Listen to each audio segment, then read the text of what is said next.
ఇదివరకు సిద్ధరామయ్య గవర్నమెంట్లోనే బీసీ లెక్కలు చేసిండ్రు, కానీ ఆ లెక్కలు ఇంతవరకు కూడా బయట పెట్టలేదు. అంటే మనకి ఏమర్థమవుతున్నది, కాంగ్రెస్ పార్టీ అధికారంలో ఉంటే సోనియమ్మ ఉన్నా, రాహుల్ గాంధీ ఉన్నా, సిద్ధిరామయ్య ఉన్నా, బీసీల జనాభా లెక్కలు మాత్రం వాళ్ళు ఎక్కడ కూడా బయట పెట్టలేదు.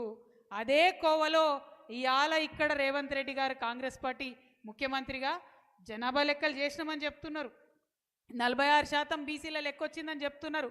కానీ ఇంతవరకు 46% మేము ఎట్లుంటాం, 52% ఉన్నామని కేసీఆర్ చెప్పిండంటే మళ్ళీ లెక్కలు చెప్తలేరు. అంటే వీళ్ళ పద్ధతి, వీళ్ళ పంద, వీళ్ళ చరిత్ర ఒక్కసారి దయచేసి అర్థం చేసుకోవాలి. అందుకే మనం ఇవాళ డిమాండ్ చేస్తున్నాం, మీరు లెక్క పెట్టండి, మీరు లెక్క పెట్టింది చూపించండి, ఆ లెక్కలు గ్రామ గ్రామాన చూపించండి. ఎక్కడన్నా తప్పుంటే మేము మీకు సరి చేసి చూపిస్తాం. ప్రభుత్వం భేషజం పోవద్దు, భేషజానికి పోవద్దు. కేసీఆర్ గారు ఉన్నప్పుడు మనం ఏం చేసినాం, మొదలు పెన్షన్ ఇచ్చినాం బీడీ కార్మికులకు, ఇస్తే అత్త కోడలకు కొంచెం పంచాయతీ అయింది. మళ్ళీ కేసీఆర్ సార్ దగ్గర పోయి చెప్పినాం మనం, సార్ ఇంట్లో ఇద్దరికి ఇవ్వండి అంటే భేషజాలకు పోకుండా బీడీ కార్మికులందరికీ పెన్షన్ ఇచ్చినాం. అంటే ప్రభుత్వం అంటే ప్రజల నుంచి ఫీడ్బ్యాక్ వస్తే సరి చేసుకొని ముందుకు పోవాలి, పనిచేసేది ప్రజల కోసమే కదా. సో అట్లనే ఒకవేళ బీసీ గణన సరిగ్గా జరగలేదని బీసీ వర్గాలు భావిస్తే ఖచ్చితంగా వాళ్ళు సాటిస్ఫై అయ్యేటట్టు ఆ లెక్కలు డిస్ప్లే చేయాలి, గ్రామ పంచాయతీలో డిస్ప్లే చేయాలని కాంగ్రెస్ ప్రభుత్వాన్ని నేను కోరుతా ఉన్నా. ఇక బీజేపీ ఎంత ఘోరం అంటే జనగణన వేయాలి, కులాలను లెక్క పెట్టాలి, కులగణన వేయాలి అని చెప్పి అనేకమైనటువంటి మంది కోర్టులకు పోయినారు. సుప్రీంకోర్టుకు పోతే ఏమాత్రం మొహమాటం లేకుండా బీసీ ప్రధానమంత్రిని చెప్పుకునేటటువంటి నరేంద్ర మోడీ గారి ఆధ్వర్యంలో నడిచేటటువంటి కేంద్ర ప్రభుత్వం మేము కులగణన చేయము అని చెప్పి వాళ్ళు అఫిడవిట్ వేసినారు కోర్టులో. ఇది ఎప్పుడు వేసిర్రు, 2017లో వేసిర్రు. మరి 2017లో ఆయన అఫిడవిట్ వేసిండు, ఆ విషయం కాంగ్రెస్ పార్టీకి తెలియదా?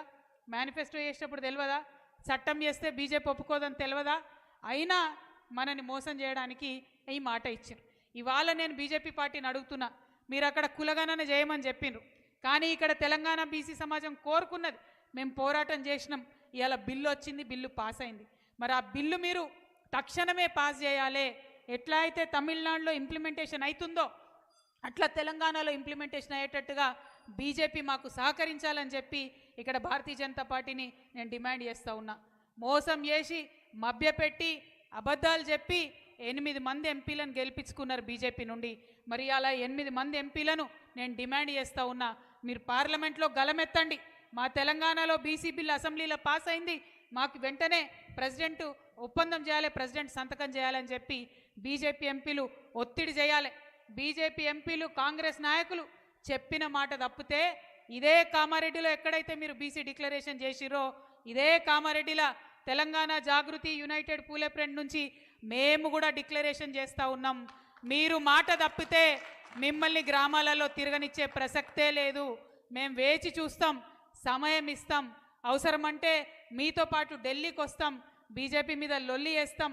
కానీ తప్పించుకునే ప్రయత్నం చేస్తే మాత్రం మీ 2 పార్టీలను కూడా గ్రామాలలో తిరగనీయకుండా మీ వెంటబడతామని కూడా ఈ సందర్భంగా నేను హెచ్చరిక చేస్తూ, మరి అనేకమైన హామీలు ఇచ్చిరు.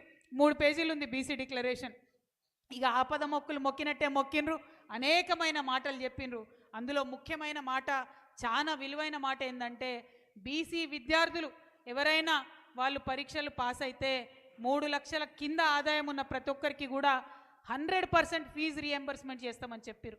మీరు మిగతా లేటుగా చేసిన విద్యార్థుల భవిష్యత్తు కోసం విద్యార్థులకు చేస్తామన్నటువంటి 100% ఫీజు రీఎంబర్స్మెంట్ అన్న ఇమీడియట్గా చేయమని మేము డిమాండ్ చేస్తూ ఉన్నాం.